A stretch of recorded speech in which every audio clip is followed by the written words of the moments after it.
Hola, mi nombre es Raúl Gianfranco Navarro Paredes y el día de hoy te voy a hablar sobre el cerebro. El cerebro es la parte superior y más voluminosa del encéfalo, constituida por una masa de tejido nervioso y que se ocupa de las funciones cognitivas, emotivas y del control de actividades vitales como los movimientos, el sueño, el hambre y etcétera. También te voy a hablar sobre la anatomía del cerebro. El cerebro está conformado por cuatro lóbulos: lóbulo frontal, lóbulo parietal, lóbulo temporal, lóbulo occipital. También en el cerebro encontramos el cerebelo, junto al cuerpo calloso que une ambos hemisferios. En el cerebro también podemos encontrar circunvoluciones o surcos o también llamados cisuras.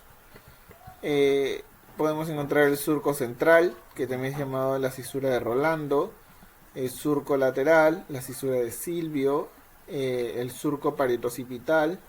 También encontramos circunvoluciones: circunvolución precentral, circunvolución postcentral y circunvolución angular, entre otras circunvoluciones también. Te voy a hablar también sobre las áreas de Brodmann.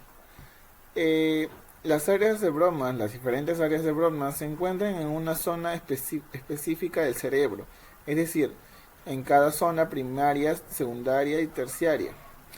Las áreas de Brodmann son regiones de la corteza cerebral que se diferencian entre sí por tipos de células que se presentan. Las áreas de Brodmann primero fueron definidas en primates, inicialmente por Brodmann. El sistema de clasificación de Brodmann usa los números para clasificar áreas individuales de la corteza del cerebro.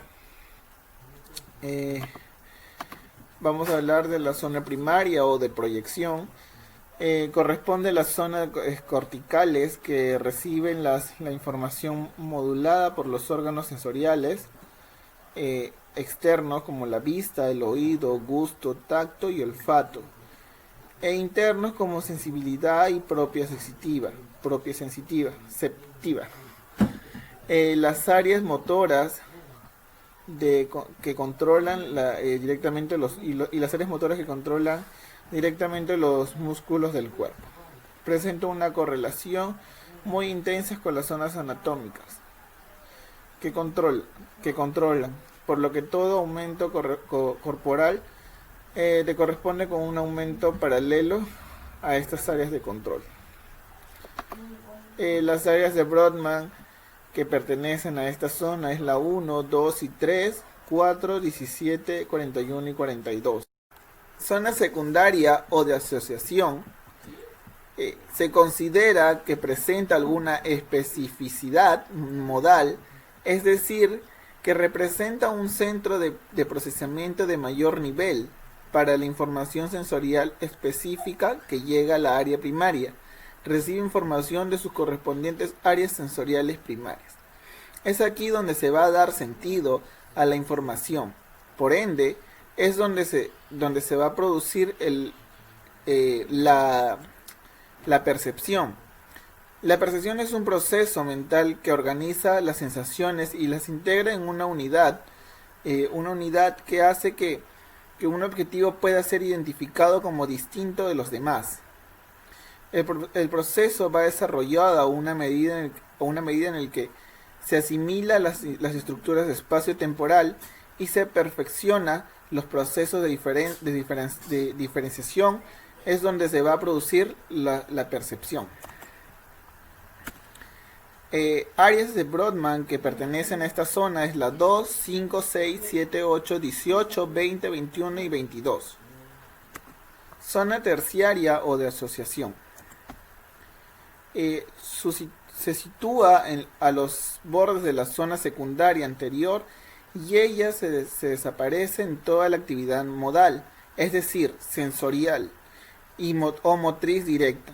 Son zonas corticales en las que coinciden la información de varios campos sensoriales, llamadas zonas de integración multimodal. Multimodal Integra información proveniente de las diferentes multimodalidades sensoriales. Por eso se ubica en los límites de las zonas secundarias de los lóbulos occipital y parietal.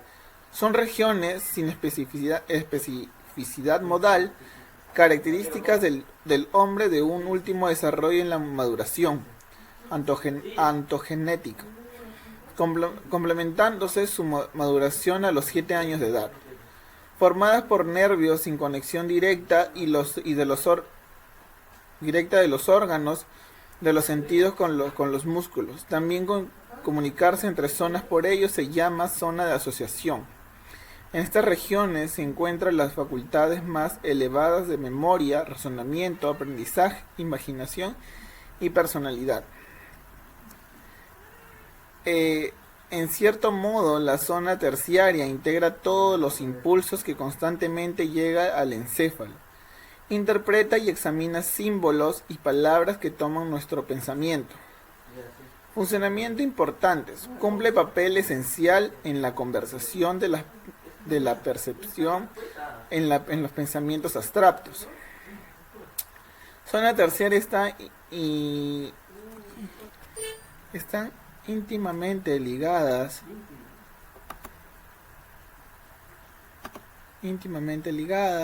con regiones corticales encargadas de las funciones lingüísticas. En cierto modo, la zona terciaria integra todos los impulsos que constantemente llegan al encéfalo.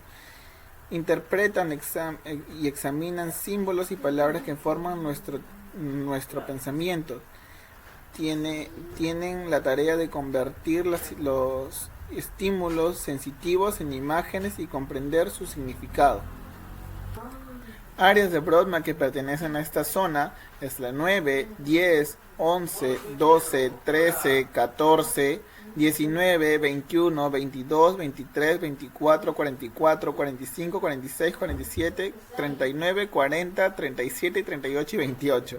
Esas son las áreas que comprende la área terciaria. El autismo.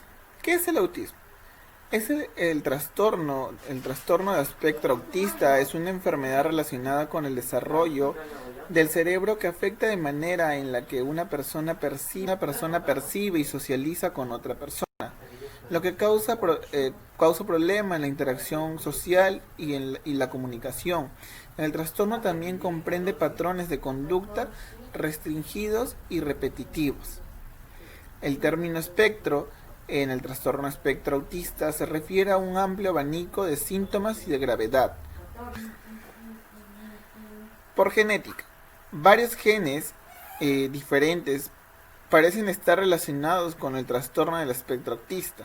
Para algunos niños, los trastornos del espectro autista pueden estar asociados con un trastorno genético, como el síndrome de Rett o el síndrome de cromosoma X frágil. Para otros, los cambios genéticos pueden aumentar el riesgo de padecer el trastorno del espectro autista. Más aún, otros genes pueden afectar el desarrollo del cerebro y el modo en el que comunican las neuronas cerebrales. Puede determinar la gravedad del síntoma y algunas mutaciones genéticas parecen de ser hereditarias. Factores ambientales. Actualmente los investigadores estudian si factores como las infecciones virales, los medicamentos, las complicaciones durante el embarazo o los contaminantes del aire desempeñan algún papel en el desencadenante del trastorno espectro autista. En lo cognitivo, otra diferencia sustancial se refiere al desarrollo cognitivo. Mientras que en muchos casos del autismo se acompaña ciertos deterioros intelectual. En lo que es adquisición de lenguaje y vocabulario, los niños con autismo muestran un evidente retraso en el lenguaje. Alrededor del 25% de los niños diagnosticados con autismo son no verbales. En la actualidad se estima que entre 20 y un 30% de niños y adolescentes con autismo no desarrollan el lenguaje verbal o tienen muy bajo nivel de expresión oral. Los niños con autismo suelen tener un lenguaje y un vocabulario limitado. En lo que es motricidad, Las personas con autismo tienen dificultades en el funcionamiento, en la función motora, en la coordinación motora. En los niños con autismo se ha observado alteraciones en los hitos de desarrollo motor, a qué edad gatea o a qué edad los primeros pasos, a qué edad da los primeros pasos. Eh, También tiene lo que es hipo, hipotania, hipo, claro, hipotonía, bajo tono muscular, rigidez muscular, asinesia, falta o pérdida de movimiento y el alternamiento en el control de la postura y marcha anómala. En lo conductual, en lo que es relaciones sociales, los niños con autismo tienen poca respuesta a los estímulos hacia los niños. No buscan compartir experiencia con los demás. Tienen poca comunicación verbal y no verbal para buscar la interacción con otros. Puede que así se comuniquen con los demás, no usen la gestualización y tengan una expresión emocional ausente.